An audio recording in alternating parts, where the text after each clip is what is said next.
ಉಡುಪಿಯಲ್ಲಿ ಹುಲಿ ಉಗುರು ಎಂದು ನಂಬಿಸಿ ನಕಲಿ ಹುಲಿ ಉಗುರು ಮಾರಾಟ ಮಾಡಲು ಯತ್ನಿಸುತ್ತಿದ್ದ ವಂಚಕನನ್ನು ವಶಕ್ಕೆ ಪಡೆಯುವಲ್ಲಿ ಉಡುಪಿ ಅರಣ್ಯ ಇಲಾಖೆ ಯಶಸ್ವಿಯಾಗಿದೆ.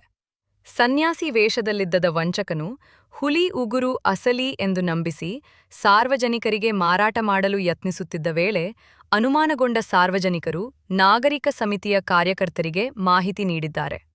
ತಕ್ಷಣವೇ ಎಚ್ಚೆತ್ತುಕೊಂಡ ಕಾರ್ಯಕರ್ತರು ಅರಣ್ಯ ಇಲಾಖೆ ಹಾಗೂ ಪೊಲೀಸರಿಗೆ ವಿಷಯ ಮುಟ್ಟಿಸಿದರು. ವಂಚಕ ಪಲಾಯನ ಮಾಡಲು ಯತ್ನಿಸಿದಾಗ ನಗರ ಪೊಲೀಸ್ ಠಾಣೆಯ ಪೊಲೀಸರು ನಗರದ ಹಳೇ ಬಸ್ಸು ನಿಲ್ದಾಣ ಪ್ರದೇಶದಲ್ಲಿ ಆತನನ್ನು ವಶಕ್ಕೆ ಪಡೆದರು. ಬಳಿಕ ವಂಚಕನನ್ನು ಮುಂದಿನ ಕ್ರಮಕ್ಕಾಗಿ ಅರಣ್ಯಾಧಿಕಾರಿಗಳಿಗೆ ಹಸ್ತಾಂತರಿಸಲಾಯಿತು.